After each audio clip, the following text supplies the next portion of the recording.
YouTube channel भक्ति सरिता पर उपस्थित सभी श्रोताओं और सभी सब्सक्राइब बंधुओं का एवं सभी भक्तों का एक बार फिर से हार्दिक स्वागत एवं अभिनंदन है।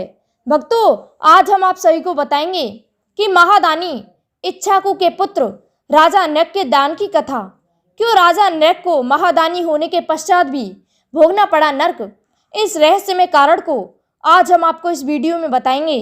लेकिन इससे पहले हमारा आप सभी से निवेदन है कि यदि आप हमारे चैनल पर नए हैं तो कृपया हमारे चैनल को लाइक, शेयर तथा सब्सक्राइब अवश्य कर दें। साथ ही बेल आइकन बटन को भी प्रेस कर दें, जिससे कि आने वाले वीडियो का नोटिफिकेशन आपको मिलता रहे। तो आइए हम आपका समय ना लेते हुए वीडियो को प्रारंभ करते हैं। एक समय की बात है कि भगवान कृष्ण के पुत्र अनिरुद्ध और बलदाव के पुत्र आदि सभी वन में विचरण कर रहे थे। तो भक्तों, वे खेलते खेलते कुएं के पास आ जाते हैं। उस कुएं में देखते हैं कि इस कुएं में जल है या नहीं, क्योंकि उन्हें खेलते खेलते बहुत प्यास लगी थी। परंतु उस कुएं में उन्होंने देखा तो एक गिरगिट पड़ा हुआ है। गिरगिट का शरीर बहुत कांतिमान है और विशालकाय भी है। उसे देखकर उन्होंने उसे निकालना चाहा, परंतु वे उसे निकालने में असफल रहे। तो उनमें से एक व्यक्ति श्री कृष्ण के पास जाता है और गिरगिट के बारे में सुनाता है। भगवान श्री कृष्ण उस कुएं के पास आ जाते हैं और श्री कृष्ण ने उसकी चमक को देखकर बिना किसी प्रयास के उसे बाहर निकाल लिया। हे भक्तों, भगवान श्री कृष्ण के स्पर्श करने से उसका गिरगिट का रूप तो बदल जाता है और एक राजा में परिणत हो जाता है। उसका शरीर सुंदर और कांति युक्त था। उसे देखकर श्री कृष्ण कहने लगे, हे भाई, तुम कौन हो? अभी तो तुम्हारा गिरगिट का रूप था, लेकिन अब तुम वही इंसान बन गए हो। तुम कौन हो? इस पृथ्वी पर भी अपनी चमक दे रहे हो।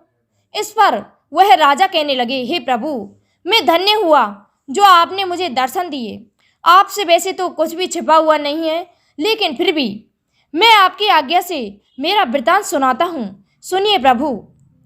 हे प्रभु, मैं इक्ष्वाकु वंश का राजा नृग हूँ। प्रभु, मैंने ऐसी गाय जिनके खुर सोने से मंडित थे, उनके सींग भी मैंने सोने से मंडित करवाए थे। बहुत सारे तालाब, बावड़ियाँ बनवाए और धर्म के कार्य किए, और मैंने गायों को ब्राह्मणों के लिए भी दान दिया। एक दिन प्रभु, एक ब्राह्मण की गाय उसके घर से भाग करके मेरी गायों में आकर के मिल गई, और मैं इन गायों में से प्रातःकाल ब्राह्मण को दान में देता था। तो मैंने उस गाय को एक ब्राह्मण के लिए दान दे दिया।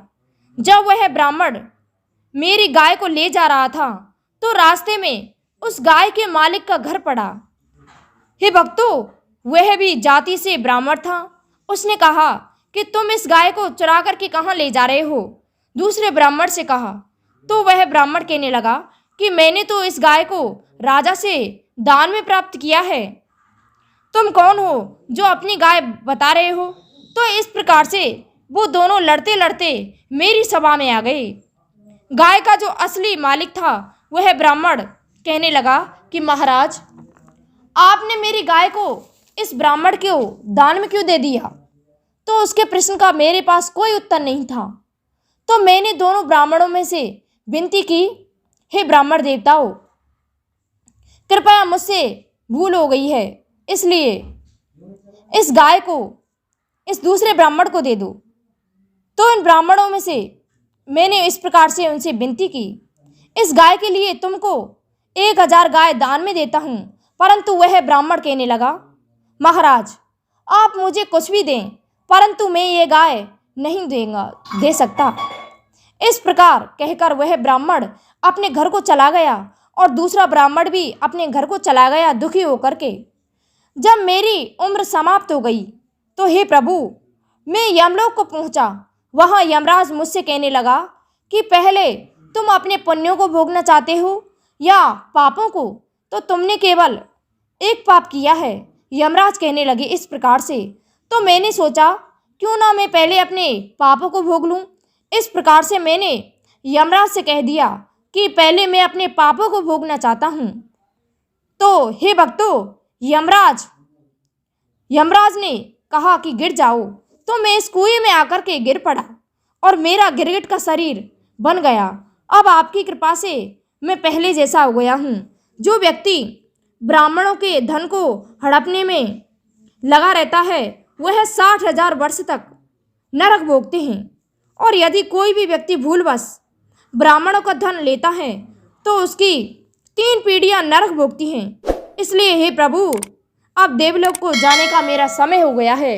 इस प्रकार से राजा नृग देवलोक को चले जाते हैं और भगवान श्री कृष्ण भी वहाँ से चले जाते हैं। तो श्रोताओं देखिए, भगवान श्री कृष्ण और आगे कहते हैं कि आप देवलोक को अब चले जाइए। तो इस प्रकार से देखिए श्रोताओं, राजा नृग एक महादानी थे, लेकिन उन्हें भी नरक भोगना पड़ा, एक गिरगिट का रूप धारण करना पड़ा। लेकिन श्रोताओं, आपसे हमारा एक बार फिर से निवेदन है कि हमारे चैनल को सब्सक्राइब अवश्य कर दें, साथ ही बेल आइकन बटन को भी प्रेस कर दें, जिससे कि आने वाले वीडियो का नोटिफिकेशन आपको मिलता रहे। धन्यवाद। जय श्री कृष्ण।